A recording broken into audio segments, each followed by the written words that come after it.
자, 오늘 우리가 함께 주목할 말씀 마가복음 6장 1절에서 6절 말씀 함께 보겠습니다. 시작. 예수께서 거기를 떠나사 고향으로 가시니 제자들도 따르니라. 안식일이 되어 회당에서 가르치시니 많은 사람들이 듣고 놀라 이르되 이 사람이 어디서 이런 것을 얻었느냐. 이 사람이 받은 지혜와 그 손으로 이루어지는 이런 권능이 어찌 됨이냐. 이 사람이 마리아의 아들 목수가 아니냐. 야고보와 요셉과 유다와 시몬의 형제가 아니냐. 그 누이들이 우리와 함께 여기 있지 아니하냐 하고 예수를 배척한지라. 예수께서 그들에게 이르시되 선지자가 자기 고향과 자기 친척과 자기 집 외에서는 존경받지 못함이 없느니라 하시며 거기서는 아무 권능도 행하실 수 없어 다만 소수의 병자에게 안수하여 고치실 뿐이었고 그들이 믿지 않음을 이상히 여기셨더라.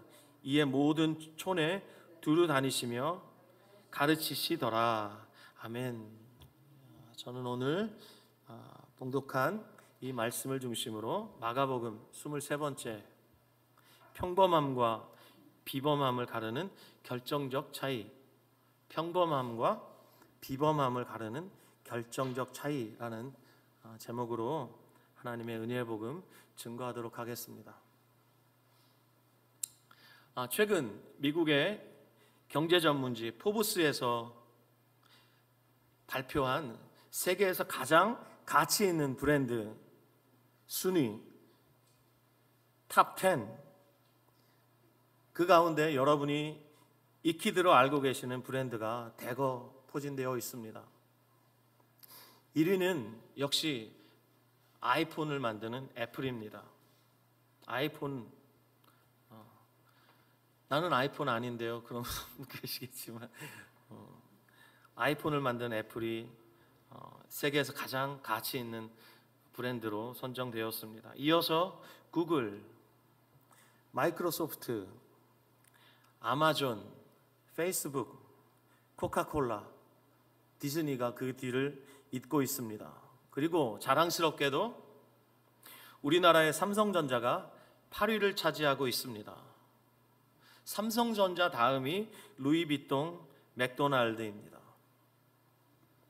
우리나라의 삼성전자 브랜드 가치는 무려 504억 달러입니다. 얼마인지 저는 도무지 가늠하기가 어려운데요. 세계 8위를 기록했는데 1위부터 10위 안에 들어있는 모든 기업들이 삼성전자 빼고는 전부 미국 기업입니다. 그러니 삼성전자가 얼마나 대단한 기업인지 우리 정말 자랑스러워해도 됩니다. 그런데 지금으로부터 약 20여 년 전 제가 잠깐 외국에서 살 때 삼성전자 광고판을 볼 때마다 얼마나 가슴이 뿌듯했는지 모릅니다. 고속도로를 달리고 있는데 삼성전자 광고판이 엄청나게 큰 광고판들이 여기저기 보이는 거예요. 그리고 그 나라의 공항에 삼성전자 광고판, 와, 볼 때 얼마나 가슴이 뿌듯했는지 몰라요. 그런데 제가 거주하고 있었던 그 나라 사람들이 삼성전자가 일본 기업이라고 우기는 바람에 제가 아연 실색할 수밖에 없었습니다. 아무리 얘기를 해도 코리아의 기업이라고 얘기를 해도 믿지를 않는 거예요. From Japan이래요. 환장할 노릇이었어요. 뿐만 아니라 당시는 2002 한일 월드컵을 앞두고 있었는데 제가 살고 있었던 그 나라의 은행이라든지 공공장소에 붙어 있었던 월드컵 광고는 죄다 2002 재팬 월드컵으로 홍보되고 있었습니다. 그래서 코리아 재팬이라고 아무리 말을 해도 믿어주지를 않는 거예요. 그래서 얼마나 속이 터졌는지 모릅니다. 그래서 제가 당장 국제전화를 걸어서 외교부에 항의하고 싶었을 정도입니다. 그런데 지금 전 세계 사람들에게 삼성전자 못지않게 가치 있는 한국의 브랜드로 인식되고 있는 7명의 사람들이 있습니다. 여러분이 아마 감 잡으셨을 거예요. BTS입니다. BTS. 그런데 전 세계 BTS 팬들 중에서 BTS가 소속된 기획사가 어디인지, 그리고 기획사 대표가 누구인지 자세히 아는 사람은 그렇게 많지 않을 겁니다. BTS라는 그룹을 세상에 등장시킨 인물, 여러분은 아시죠? 아마 여기 저보다 연배가 높으신 분은 아마 목사님이 지금 무슨 얘기하는 거야? 그러실 텐데, 아마 여기 계시는 분들 중엔 한 분 빼고는 거의 다 아실 것 같아요. 바로 연예기획사 하이브 엔터테인먼트의 대표 방시혁이라는 사람입니다. 그는 원래 우리나라 유명 연예기획사 중에 하나인 JYP 엔터테인먼트의 수석 작곡가였어요. 그러다가 2005년에 독립하여서 빅히트 엔터테인먼트라는 연예기획사를 설립해서 아이돌 그룹 BTS를 출범시켰습니다. 그때부터 지금까지 BTS는 우리나라를 넘어 전 세계에서 대중문화의 핵심 중에 핵심으로 K-팝 역사의 한 획을 긋고 있고 전 세계 팝 역사에 엄청난 역사를 이루고 있습니다. 현재 BTS가 소속된 연예기획사 대표, 그가 보유하고 있는 주식 평가액만 무려 3조 9천억이라고 합니다. 우리는 100만 원 이 정도면 이제 감이 오는데 3조 9천억 하면 이게 잘 와닿지가 않아요. 이게 어느 정도 규모냐면 우리나라 주식 부호 순위로 치면 9위에 해당하는 엄청난 금액이라 그래요. 근데 제가 오늘 설교를 시작하면서 삼성전자라는 기업과 BTS를 탄생시킨 방시혁이라는 인물을 여러분에게 소개하는 데는 이유가 있습니다. 특히 방시혁이라는 인물이 이렇게까지 성공할 줄 알아보았던 사람은 단 한 사람도 없었습니다. 속설에 따르면 지금 대한민국에서 방시혁 때문에 가장 후회할 사람은, 땅을 치며 후회할 사람은 모르긴 몰라도 그를 데리고 있었던 JYP 엔터테인먼트의 대표가 아니었을까 싶습니다. JYP, 제가 이름을 소개하진 않겠지만 여러분 다 아실 거예요. 삼성전자를 제대로 알지 못하고, 그리고 2002 월드컵을 제대로 알지 못하면서 우기고 있었던 그 외국인들 때문에 저의 우라통이 터졌던 것처럼 장차 아이돌 그룹 BTS를 만들고 이처럼 성공할 사람인 줄 알아보지 못했던, 그래서 가장 지금 후회하고 있을 사람을 생각하면서 이 시간에 깊이 생각해 보고자 합니다. 그렇다면 우리는 예수님을 깊이 제대로 알고 있을까요? 오늘 본문에서 우리는 예수님이 고향 나사렛으로 가시는 이야기를 읽습니다. 이미 아시겠지만 예수님의 공생의 기간 중에 예수님은 고향 나사렛을 2번 방문하셨습니다.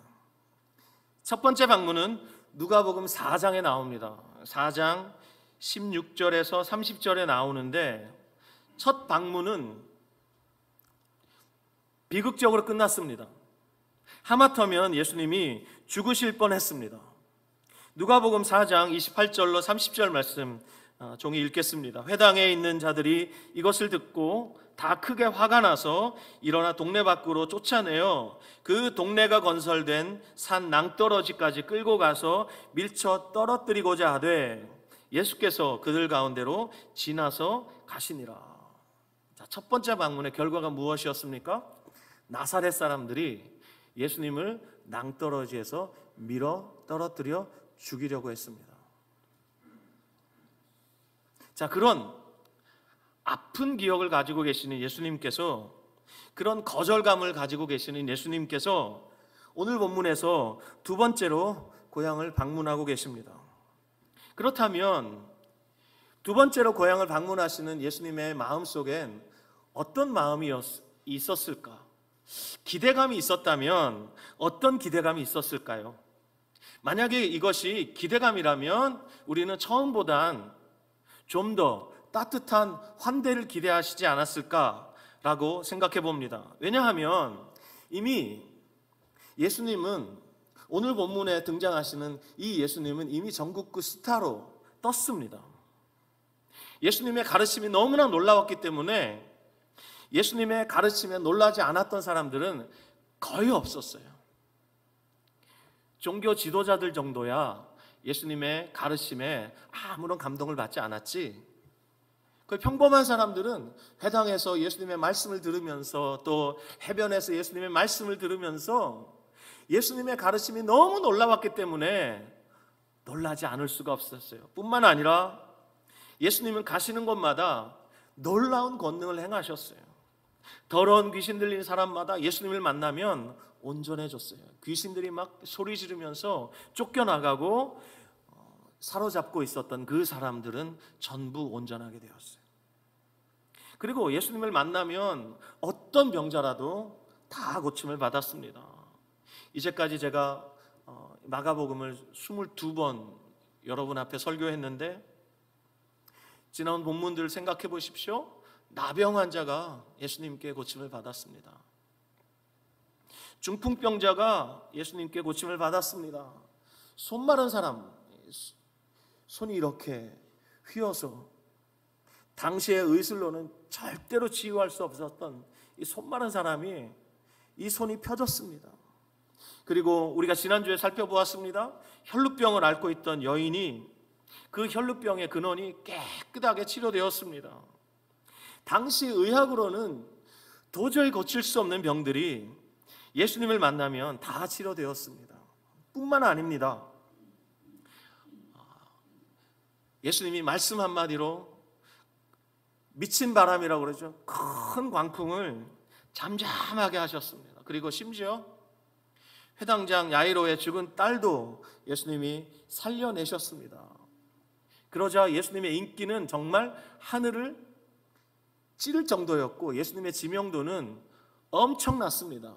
가시는 곳마다 구름 같은 인파들이 모여들었습니다. 그 예수님께서 지금 두 번째로 나사렛에 방문하시는 겁니다. 어땠을까요? 사람들이 환영했을까요? 이전보다는 좀 더 따뜻하게 예수님을 맞이해 주었을까요? 자, 고향을 방문하신 예수님께서 안식일이 되자 회당에서 가르치기 시작하셨습니다. 아니나 다를까 이번에도 많은 사람들이 듣고 놀랐습니다. 2절 보십시오. 안식일이 되어 회당에서 가르치시니 많은 사람이 듣고 놀라 이르되, 여기 놀라라고 번역된 그리스어 단어는 정신을 잃게 하다라는 뜻입니다. 저의 표현으로 말하면 넋을 잃게 하다, 얼이 빠지는 거죠. 가르침이 너무 놀라웠기 때문에 사람들이 정신을 잃을 만큼, 이런 거죠. 표정으로 보면 이런 거죠. 이런 표정이죠. 예수님의 가르침이 이번에도 역시 놀라웠고 힘이 있었습니다. 그런데 문제는 회당에서 가르침을 받았던 그들이 놀라기는 했지만 그게 전부였다는 거예요.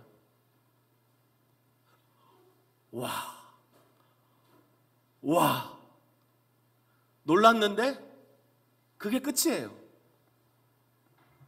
그들의 반응 2절 하반절부터 보십시오. 이르되 이 사람이 어디서 이런 것을 얻었느냐? 이 사람이 받은 지혜와 그 손으로 이루어지는 이런 권능이 어찌 됨이냐? 이 사람이 마리아의 아들 목수가 아니냐? 야고보와 요셉과 유다와 시몬의 형제가 아니냐? 그 누이들이 우리와 함께 여기 있지 아니하냐? 하고 예수를 배척한지라. 특히 3절 말씀, 이 사람이 마리아의 아들 목수가 아니냐라고 말했습니다. 여러분, 당시 목수라는 직업은 여러 직업들 중에 그냥 평범한 직업이에요.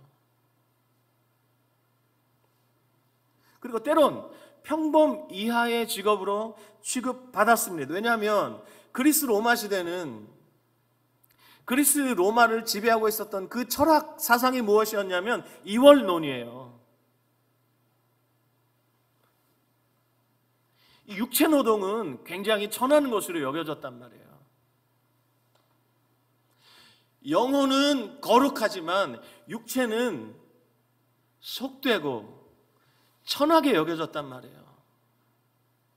그렇기 때문에 육체 노동을 하는, 땀을 흘리는 이 목수라는 직업은 평범 이하로 취급되었어요. 그렇기 때문에 이 사람이 마리아의 아들 목수가 아니냐라는 말은 이런 뜻이에요. 와, 그의 가르침이 놀랍기는 하지만 출처가 어디지? 궁금하기는 하지만 예수는 우리처럼 그냥 평범한 사람에 불과해. 그렇다면 마리아의 아들 목수가 아니냐? 예수님을 전직 목수로 취급한 그들의 말은 예수님을 폄하하는 말이에요. 요즘 유행하는 말로 하면 예수님은 원 오브 댐이에요.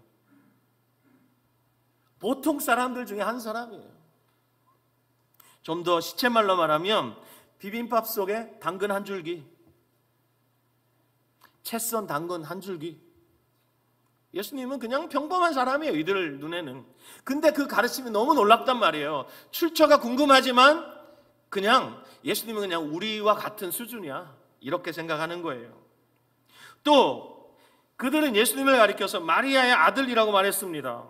당시 어떤 사람을 소개할 땐 이렇게 소개했다 그래요. 누구누구의 아들 누구누구. 그렇다면 예수님은 어떻게 소개해야 됩니까? 요셉의 아들 예수, 이렇게 소개해야 되는 거예요. 편목사의 아들 호영이, 이렇게 소개해야 되는 거예요. 그런데 예수님을 뭐라고 소개하고 있습니까? 마리아의 아들이라고 소개합니다. 아시는 대로 예수님은 나실 때부터 사생자 취급을 받으셨어요. 사생자가 무슨 뜻이에요? 혼인관계가 아닌, 정상적인 혼인관계가 아닌 남녀 사이에서 태어난, 쉽게 말하면 부정한 관계 속에서 태어난 부정한 사람이란 뜻이에요. 그런 의미로 예수님을 사생자라고 불렀단 말이에요. 그것이 마리아의 아들이에요. 예수님은 성령으로 잉태되셨지만 그것을 몰랐던 사람들은 예수님을 이렇게밖에 알 수 없었겠죠. 하지만 그렇게밖에 알 수 없었지만 예수님을 모독하기 위해서 일부러 지금 본문에서 뭐라 그래요?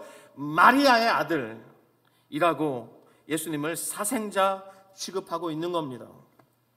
또 그들은 예수님의 형제들과 누이들의 이름을 일일이 열거하고 있습니다. 야고보, 요셉, 유다, 시몬의 형제가 아니냐, 그 누이들이 우리와 함께 여기 있지 아니하냐, 이렇게 말하는 거예요. 무슨 뜻입니까? 예수 우리가 어릴 때부터 잘 알지, 이런 말이에요. 어릴 적부터 다 봤지. 기저귀 차고 돌아다닐 때부터 우리가 잘 알아. 이것 역시 예수님을 폄하하는 말이에요. 그들은 예수님을 잘 알고 있다고 생각했습니다. 왜냐하면 어릴 적부터 보아왔으니까요. 제가 대학을 다닐 때까지만 해도 친척들에겐 그냥 평범한 대학생이었어요. 예전에 똘똘했던 대학생. 친척들이 저를 그렇게 생각했어요. 그런데 제가 신대원에 진학을 하고 또 목사 안수를 받고 개척을 하고 그때부터 저에 대한 호칭이 바뀌었어요. 아무리 나이가 많으신 친척들이라 할지라도 저를 이름으로 안 부르세요. 부담스럽게도 목사님, 목사님 이렇게 부르세요. 우리 목사님 오셨습니까? 이렇게 부르신단 말이에요. 그렇지만 그분들은 제가 어릴 때 기저귀 차고 다니던 모습, 그리고 제가 어떻게 성장했는지 이 모든 것들을 다 아신단 말이에요. 그런데 감사한 것은 그분들이 저를 이렇게 존중해 주신다는 거예요. 감사하지만 엄청 부담스럽습니다. 그런데 제가 제 친척들에게 받는 대우와 지금 본문에서 예수님께서 고향 사람들에게 받으시는 대접은 하늘과 땅 차이입니다. 저는 저희 친척들에게 존중받고 있지만 예수님은 이 당시에 고향 사람들에게 천대받고 있었고 그리고 배척당하고 있었다는 사실을 우리가 볼 수 있습니다. 그렇습니다, 여러분. 전직 목수였다는 이유로, 출신 성분이 부정했다는 이유로, 같은 고향 출신이었다는 이유로, 그리고 어릴 때부터 잘 알았다는 이유로 나사렛 사람들은 결국 예수님을 배척했습니다. 예수님의 가르침에 놀라기는 했지만 결말이 무엇이었습니까? 그들은 예수님을 배척했습니다. 자, 3절 제일 마지막 부분에 배척한지라 이렇게 번역되어 있죠. 근데 배척한지라 라고 번역된 그리스어 단어는 원래 이런 뜻이 아니에요. 원래는 무슨 뜻이냐면 걸려 넘어지다, 덫에 걸려 죄에 빠지다 라는 의미예요. 예수님을 배척한지라, 그들이 지금 예수님을 배척하고 있다고 생각했는데 사실은 아니에요. 그들이 지금 걸려 넘어지고 있는 거예요. 자, 마가복음 4장을 한번 보실까요? 4장에도 배척한지라 라고 번역된 그리스어 단어가 사용된 단어가 있습니다. 4장 16절 17절 한번 보시겠습니다. 16절 17절 우리 같이 읽을까요? 여러분 찾으셔서 함께 읽읍시다. 마가복음 4장 16절 17절 시작. 또 이와 같이 돌밭에 뿌려졌다는 것은 이들을 가리킴이니 곧 말씀을 들을 때 즉시 기쁨으로 받으나 그 속에 뿌리가 없어 잠깐 견디다가 말씀으로 인하여 환난이나 박해가 일어나는 때에는 곧 넘어지는 자요. 여기 넘어지는 이라고 번역된 단어가 바로 배척한지라 라고 번역된 단어와 같은 단어예요. 자, 방금 읽은 마가복음 4장 16절 17절 돌밭 같은 마음에 말씀이 뿌려지면 어떻게 된다는 겁니까? 처음에는 즉시 기쁨으로 받아요. 하지만 결국 넘어지는데 무엇 때문에 넘어집니까? 말씀 때문에 넘어져요. 여러분 주목하셔야 합니다. 말씀 때문에 결국 넘어집니다. 그러므로 예수님을 배척했다는 말은 예수님의 말씀으로 인해서 넘어졌다는 말이에요. 나사렛 회당에서 그들은 예수님의 가르침에 너무 놀랐습니다. 하지만 그들의 심령 안에는 어떠한 변화도 일어나지 않았습니다. 결국 예수님이 가르치신 그 말씀이 그들을 넘어뜨린 겁니다. 그들은 예수님을 배척한다고 예수님을 무시하고 그리고 예수님을 그 마음에서 밀어냈지만 사실은 그들이 예수님의 말씀 때문에 넘어진 것이죠. 말씀 한 구절 더 보겠습니다. 로마서 9장 33절 말씀. 신약성경 로마서 9장 33절.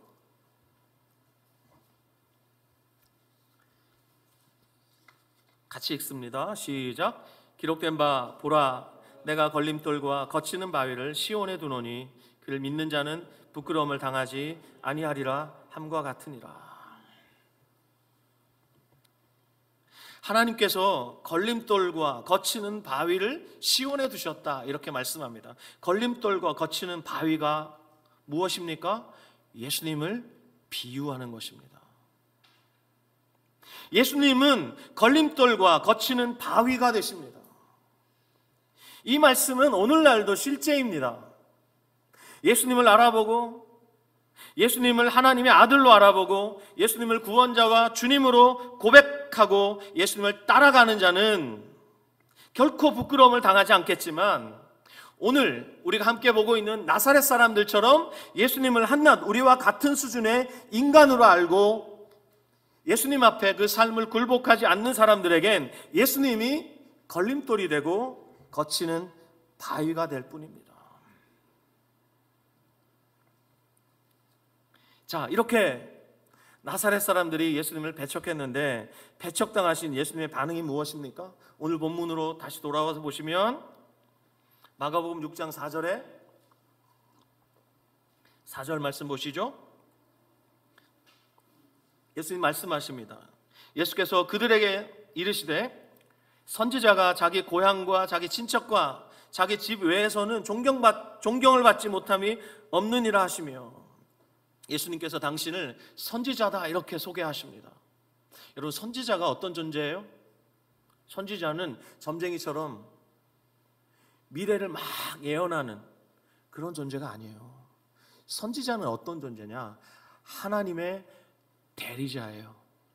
하나님의 말씀을 있는 그대로 가감없이 전하는 하나님의 대리자예요. 하나님의 권위를 가진 신적인 존재예요. 하지만 예수님께서 당신을 선지자로 소개하셔도 이미 나사렛 사람들의 마음은 돌처럼 굳어져 있기 때문에 예수님의 말씀을 알아듣지 못합니다. 그리고 그들 앞에 계시는 예수님이 누구이신지 알아보지 못합니다. 자, 이때 무슨 일이 벌어집니까? 5절, 6절 보십시오. 거기서는 아무 권능도 행하실 수 없어 다만 소수의 병자에게 안수하여 고치실 뿐이었고 그들이 믿지 않음을 이상히 여기셨더라. 자, 이 같은 사건을 기록하고 있는 마태복음 13장 58절 말씀에 의하면 이 본문은 이렇게 됩니다. 제가 마태복음 13장 58절 읽겠습니다. 그들이 믿지 않음으로 말미암아 거기서 많은 능력을 행하지 아니하시니라. 그렇습니다. 여러분, 마태가 기록했듯이 나사렛 사람들의 이 불신앙 때문에, 이 배척 때문에 예수님께서 더 이상 기적을 행하지 아니하시기로 결정하신 거예요.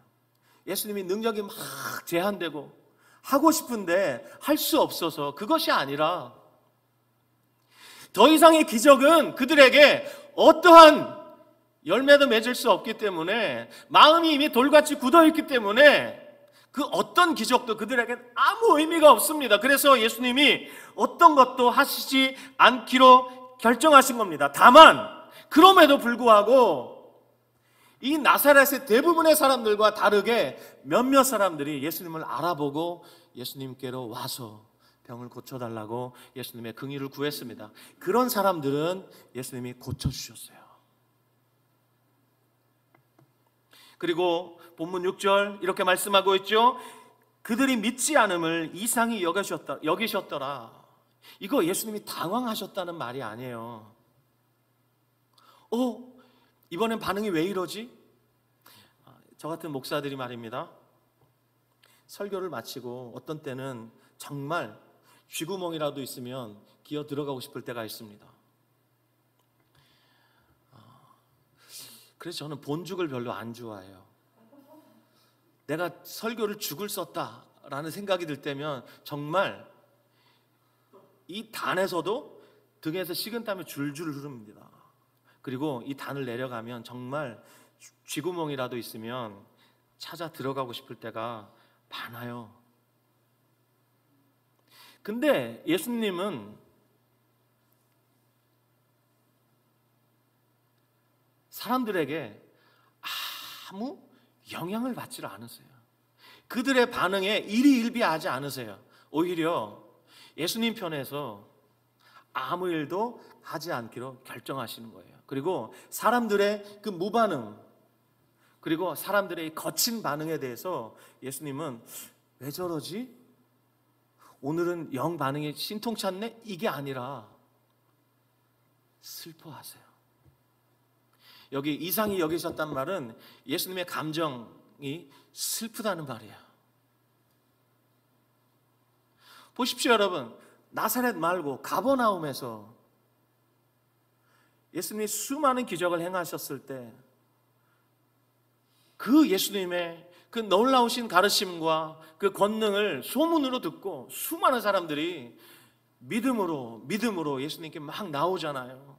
중풍병자를 사랑했던 그 4명의 친구들이 자기 친구 살리려고 침상째 들고 예수님께로 가잖아요. 갈 수가 없으니까 지붕을 뜯어버리잖아요. 그리고 혈루증을 앓고 있던 그 여자, 그 어떤 의사도 고칠 수 없었고 가산을 다 탕진해버렸던, 경제적으로 의학적으로 완전한 절망 가운데 사망 선고를 받았던 그 여자가 예수님의 이야기를 듣고 믿음으로 나오잖아요. 근데 나사렛 사람들은 희한하죠. 예수님의 놀라운 가르침을 들었음에도 불구하고 와, 놀랍네, 그게 다예요. 그 후로 그리고 아무 일도 일어나지 않았어요. 오히려 예수님을 배척했어요. 그것을 보시고 예수님이 이상히 여기셨는데 그건 슬퍼하셨다는 겁니다.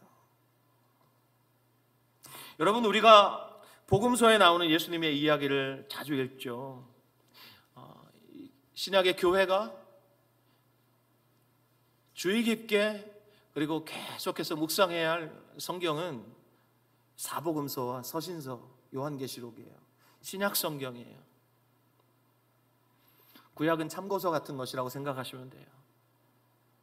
우리가 정말 읽고 또 읽고 성경의 표지가 달아 없어질 만큼 읽어야 될 성경이 예수님의 이야기예요. 근데 많은 분들이 예수님의 이야기를 읽을 때 어떤 관점으로 읽어야 될지 잘 모릅니다. 예수님의 이야기를 읽을 때는 두 가지 질문을 꼭 해야 합니다. 첫 번째, 예수님은 누구시지? 라는 질문을 해야 돼요. 두 번째 질문은 예수님은 무엇을 하셨지? 이 두 가지 질문을 꼭 하셔야 돼요. 예수님이 누구시지? 예수님이 무엇을 하셨지? 마가복음을 기록한 이 마가, 그리고 마태, 누가, 요한 전부 동일하게 이 두 가지 관점으로 복음서를 기록했어요. 예수님 도대체 누구지? 그들도 예수님을 알아야 했으니까요. 결국 그들은 예수님 누구이신지 알았으니까요. 그러면서 자기들이 예수님을 알아야 했던 그 무지 가운데 있었다는 것을 그들이 알고 있었어요. 그러면서 복음서를 기록함으로써 이후에 예수님을 따라올 자들에게 예수님이 누구시라는 것을 알리고 싶었어요. 그래서 붓을 들고 복음서를 기록해 나간 거예요. 여러분, 예수님이 누구시죠? 예수님이 무엇을 하셨죠? 복음서에 나오는 이 예수님과 저와 여러분은 무슨 관계죠? 저와 여러분에게 예수님은 누구시죠? 예수님은 저와 여러분을 위해서 무엇을 하셨죠? 그것을 모르고 그것을 믿지 못하면 예수님과 우리는 아무 관계가 없는 거예요. 특히 마가복음에서 마가가 밝히고 있는 놀라운 비밀이 있습니다. 여러분, 마가복음을 읽으시는데 이 비밀을 발견하시기 바라요. 마가복음 1장을 보면 예수님이 공생을 시작하시는데 예수님을 하나님의 아들로 알아본 첫 번째 존재가 있습니다. 그가 누구냐면 놀랍게도 귀신 들린 사람이에요. 예수님의 제자들보다 먼저 알아봐요. 예수님이 갈릴리 해변에 가시다가 베드로와 안드레를 부르시죠. 그리고 세베대의 아들 야고보와 요한을 부르시는데 그들은 예수님이 누군지 몰라요. 그런데 가버나움 회당에 들어가셨는데 거기에 귀신 들린 사람이 있었어요. 한 사람을 붙들고 있었던 그 귀신이 예수님을 알아본단 말이에요. 예수님을 알아보았던 첫 번째 존재, 놀랍게도 예수님의 제자들이 아니라 귀신이었어요. 안타깝게도 예수님의 공생의 기간 내내 예수님의 제자들은 예수님을 몰랐습니다. 가끔 베드로처럼 하나님의 계시로 홈런 한 번씩 치죠. 주는 그리스도시요 살아계신 하나님의 아들입니다. 굉장히 어깨에 힘주고 와 내가 이렇게 말하다니. 그때 주님 말씀하시죠. 바요나 시몬아, 내가 복이 있다. 그것을 알게 하는 이는 네가 아니라 하늘에 계신 네 아버지다. 주님 말씀하세요. 자랑하지 마라. 넌 지금 날 몰라.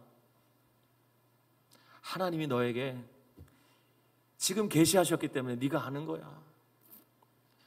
예수님을 따라다녔지만 그들은 예수님을 알지 못했습니다. 결국 예수님이 십자가에 못 박히실 때 어땠습니까? 모두 겁먹고 도망갔습니다. 뿔뿔이 다 흩어졌습니다. 그리고 나중에 살펴보겠지만 마가복음 1장에서 귀신들이 예수님을 알아본 것처럼 마가복음 제일 마지막 16장에 보면 이방 사람 로마의 백부장, 예수님을 십자가에 못 박았던 그 군사들을 이끌고 있었던 로마의 백부장이 예수님을 이렇게 고백합니다. 그는 진실로 하나님의 아들이었도다.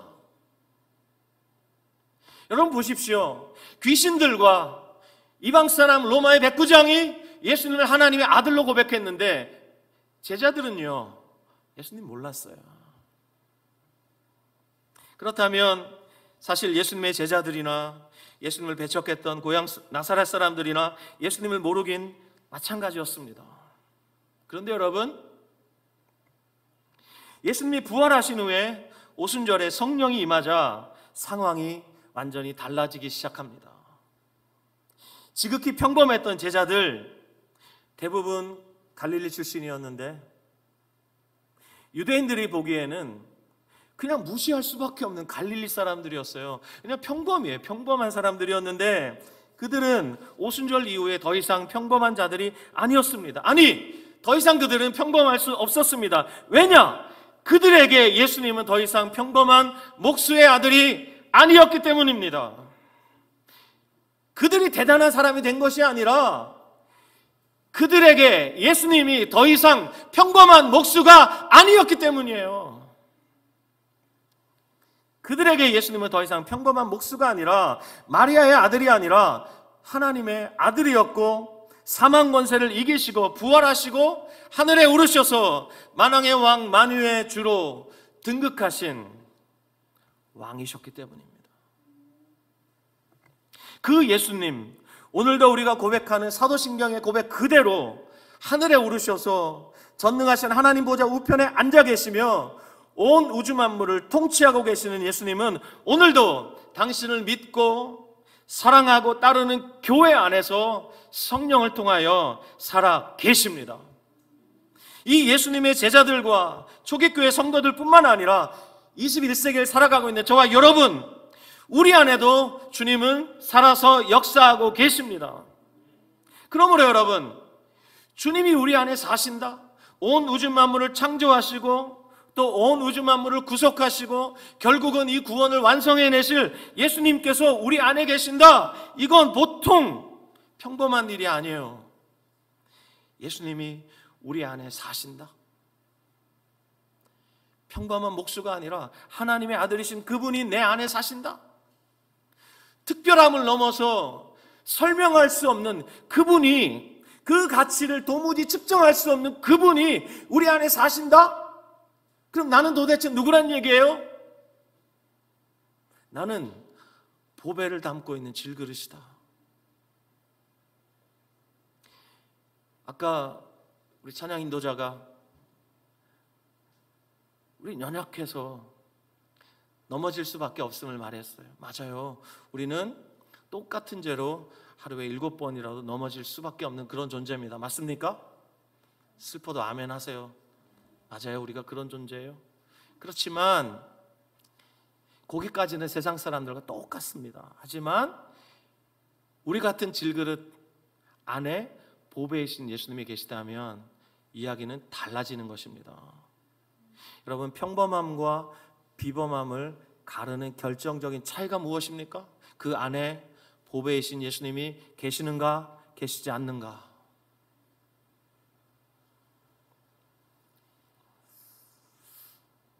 예수님을 모시고 있는 사람이 어떻게 평범하게 살 수 있어요? 그 존재 자체가 비범하죠. 특별하죠. 그래서 저와 여러분, 절대로 우리는 평범하게 살 수가 없어요. 우리 존재 자체가 평범하지 않아요. 우리는 설거지와 같은 허드렛 일을 해도 특별한 존재로서 평범한 일을 하는 것입니다.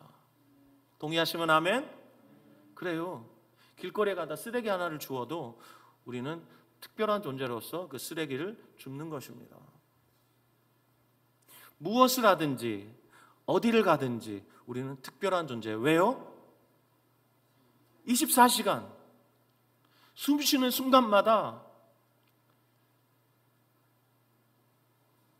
눈 깜빡하는 이 찰나의 순간에도 주님은 우리 안에서 떠나지 않으시니까 우리는 24시간 일주일 내내 우리는 아주 특별한 존재예요. 제가 케냐에서 여러 차례 복음 캠프를 섬기면서 처음부터 현지 스태프들과 여러 차례 복음 캠프를 했습니다.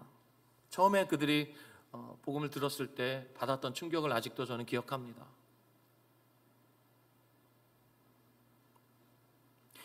여기 케냐에 갔다 오신 분들 아시겠지만 케냐 사람들 잘 안 울어요. 눈물 잘 안 흘립니다. 울 때도 우리처럼 이렇게 안 울어요.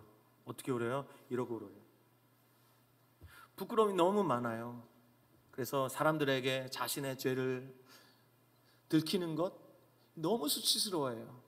그런데 그들이 복음에 비답해서 통곡하면서 나는 죄인입니다 라고 고백하는 모습을 보면서 얼마나 감격했는지 몰라요. 하지만 여러분 아시죠? 복음 한 번 들었다고 우리가 변해요? 천만의 말씀, 만만의 콩떡. 우리가 누군데요? 우리는 고도의 복원력이 있기 때문에 처음으로 잘 돌아갑니다. 슬퍼도 아멘 하세요. 슬퍼도 아멘 해야 돼요. 이런 건 금방 돌아가요. 그래야지 하나님의 은혜가 임해요.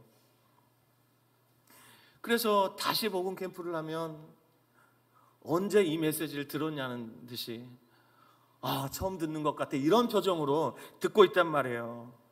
근데 여러 번 복음을 들으면서 어느 날 그 현지 스텝 중에 한 사람이 선교사님과 제게 와서 이런 말을 했어요. 선교사님, 이제야 알겠습니다. 내가 이제야 예수님과 복음을 알겠습니다. 그리고 선교사님 당신을 알겠습니다. 이렇게 말했어요. 그 이야기를 듣고 선교사님과 제가 얼마나 감격했는지 모릅니다.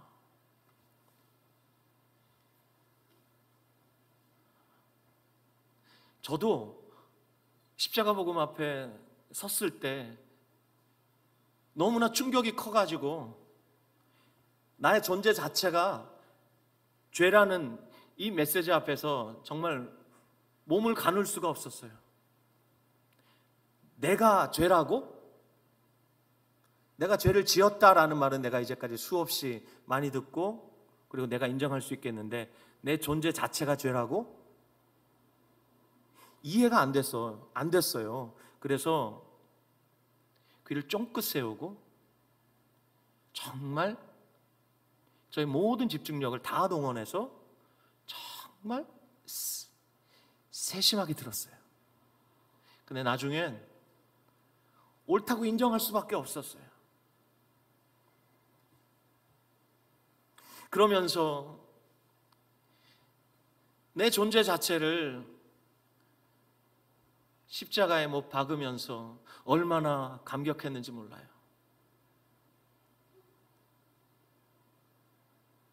그날의 감격은 지금도 제가 지금 막 등골이 막 오싹한데요. 그날의 감격이 막 되살아나요. 여러분은 예수님을 아십니까?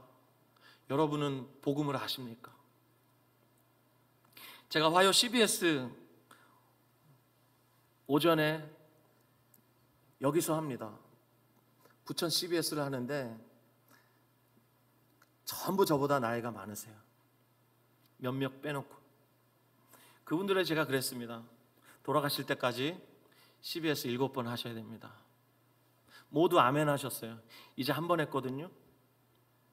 7번 하실 때까지는 아프지도 마시고 죽지도 마시라고 제가 그랬어요. 모두 철떡같이 약속했어요. 그렇기 때문에 CBS 7번 하실 때까지 절대 돌아가시지 않을 줄 믿고요. 전심으로 저 가르치고 있습니다. 왜 제가 7번이나 들으라고 말씀드리냐면 한 번 듣고 다 알았다 그런 거 없습니다. 여러분, 하나님의 말씀이 어떤 말씀인데 우리가 이 말씀을 한 번 듣고 다 알아요? 어떤 복음인데, 어떻게 주신 복음인데 그걸 어떻게 한 번 듣고 다 알아요? 그럴 수는 없는 것입니다. 여러분은 예수님을 아십니까? 예수님이 전하신 그 복음을 여러분들은 아십니까? 갈라디아서 4장 9절 말씀, 바울이 갈라디아 교회를 향해서 이렇게 선포했습니다. 이제는 너희가 하나님을 알 뿐 아니라 더욱이 하나님이 아신 바 되었거늘 어찌하여 다시 약하고 천박한 초등학문으로 돌아가서 다시 그들에게 종노릇 하려 하느냐. 너희가 하나님을 알고 하나님이 너희를 아신 바 되었는데 어떻게 과거로 다시 돌아갈 수 있느냐. 제가 최근에 한 자매님과 상담을 하면서 제가 그랬어요. 그 자매님한테. 자매님은 이미 하늘을 맛본 사람이에요. 그러니 땅에 있는 것으로는 자매님 만족 못하죠. 대번에 아멘이죠. 여러분, 한번 하늘을 맛본 사람은 절대로 땅의 것으로 만족 못합니다. 이사야가 하나님의 어전회의에 참여했어요. 하나님의 은혜로 환상 가운데 하나님의 어전회의에 참여했단 말이에요. 그가 땅에서 우시야 왕이 죽었던 그때 엄청나게 위대한 왕 우시야 왕이 죽었던 그때 우시야 왕의 친척이었다고 알려져 있는 이사야가 너무나 절망에 사로잡혀 있었어요. 이젠 이 나라는 어떻게 되는 거지? 위대한 왕이 죽었으니 이 나라가 어떻게 되는 거야? 그러면서 절망하고 있을 때 하나님께서 이사야의 눈을 열어주셔서 하늘을 보게 해주셨어요. 그때 그가 하늘에서 무슨 일이 벌어지고 있는지 하나님 나라의 천상회의, 어전회의를 보고 그가 두려워하죠. 화로다 나여 망하게 되었도다. 내가 거룩하신 하나님을 배웠다. 근데 주께서 은혜를 베푸시죠. 그래서 천사를 시켜서 제단 숯불을 가져다가 이사야를 그 입술을 지지죠. 그러므로 그의 존재 전체를 거룩하게 하시죠. 자, 그 다음에 이사야가 어떻게 살았습니까? 야사야에 의하면 악독한 왕 므낫세에게 토부려 켜임당해 죽임을 당했다 그래요. 그때까지 이사야가 어떻게 살았을까요? 어떻게 해요? 하늘을 봤어요. 어떻게 살아요? 하늘의 음성 듣고 살았죠. 어떻게 살기는 어떻게 살아요? 여러분, 하늘을 맛본 사람은 절대로 과거로 돌아갈 수 없어요. 우리가 맛집만 가도 그렇잖아요. 어떤 맛집에 가서 맛있는 냉면을 먹었어요. 그러면 그 이하로는 절대로 만족을 못해요. 맞죠? 우리가 그래요. 요한일서 4장 4절 자녀들아 너희는 하나님께 속하였고 또 그들을 이기었나니 이는 너희 안에 계시니가 세상에 있는 자보다 크심이라. 여러분, 온 우주 만물이 주님으로부터 나왔어요. 그렇다면 주님은 온 우주 만물보다 크신 분이시죠. 그분이 우리 안에 계신다? 그럼 우리는요 온 우주 만물보다 큰 존재예요. 이게 이해가 안 가시고 안 믿어져도 아멘 하시기 바랍니다. 저와 여러분이 그런 존재. 그렇다면 이 세상의 것으로 만족 안 돼요. 지레 포기하세요. 절대 이 세상의 것으로 우린 절대 만족 안 되는 존재입니다. 세상보다 크신 그분이 우리를 만족시켜 주셔야만 해요. 제가 나이 50을 넘어가면서 제 아내도 이제 50을 넘어가죠. 그러면서 제 아내와 제게 일어나는 여러 가지 그 변화들이 있는데 그게 뭐냐면 더 이상 궁금한 게 없어요. 더 이상 어디 뭐 가고 싶다 이런 것도 없고요. 교만해서 드리는 말씀이 아니에요. 정말 그래요. 어디 뭐 맛있는 거 있다. 그냥 맛있는 거 있으면 먹고 그렇지 뭐 산의 진미가 궁금하진 않습니다. 다 먹어봤다 그런 것도 아니에요. 왜냐? 제가 그리고 제 아내가 이런 존재라는 거예요. 세상보다 큰 존재예요. 그러니 세상으로 어떻게 우리를 만족을 시켜요? 말이 안 되는 겁니다. 이미 저와 제 아내는 평범할 수 없는 존재예요. 평범하게 이 세상 것으로 채워가면서 그렇게 살 수 있는 존재가 아니라는 거예요. 여러분도 그렇죠? 예, 그렇습니다. 베드로후서 1장 3절 4절 말씀 그의 신기한 능력으로 생명과 경건에 속한 모든 것을 우리에게 주셨으니 이는 자기의 영광과 덕으로서 우리를 부르신 이를 알므로 말미암음이라. 이로써 그 보배롭고 지극히 큰 약속을 우리에게 주사 이 약속으로 말미암아 우리가 너희가 정욕 때문에 세상에서 썩어질 것을 피하여 신성한 성품에 참여하는 자가 되게 하려 하셨느니라. 자, 개역 개정을 읽어드렸는데 개역 한글 성경에 보면 하나님 백성을 이렇게 설명합니다. 신의 성품에 참여하는 자. 우리가 누군데 신의 성품에 참여하는 자예요? 우리의 옛사람으로는 불가능한 거예요. 그런데 이제는 우리 존재를 완전히 새롭게 하셔서 신의 성품에 참여하는 자로 우리를 만드셨어요. 그러므로 신의 성품이 아니면 우리는 절대로 만족할 수 없는 존재예요. 신의 성품이 아니면 우리는 절대로 온전해질 수도 없는 존재예요. 그게 바로 우리입니다, 여러분.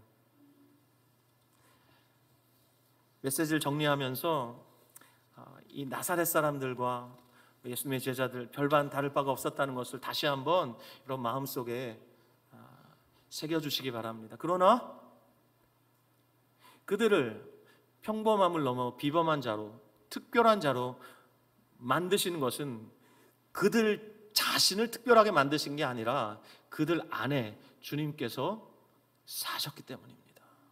그들 안에 계신 주님으로 인해서 그들은 평범함을 넘어 비범한 자들이 된 것입니다. 사랑하는 여러분, 저와 여러분은 이제 앞으로 절대로 평범하게 살 수 없는 존재들이에요. 동의하시면 아멘? 그래요. 그러므로 이번 한 주도 여러분 비범하게 사십시오. 비범한 존재답게 생각하십시오. 비범한 존재답게 말하십시오. 그리고 비범한 존재답게 여러분의 삶의 자리에서 주님과 동행하시기를 예수님의 이름으로 축원합니다. 아멘. 우리 주변 분들에게 이렇게 축복해 주세요. 당신은 예수님 때문에 비범한 존재입니다.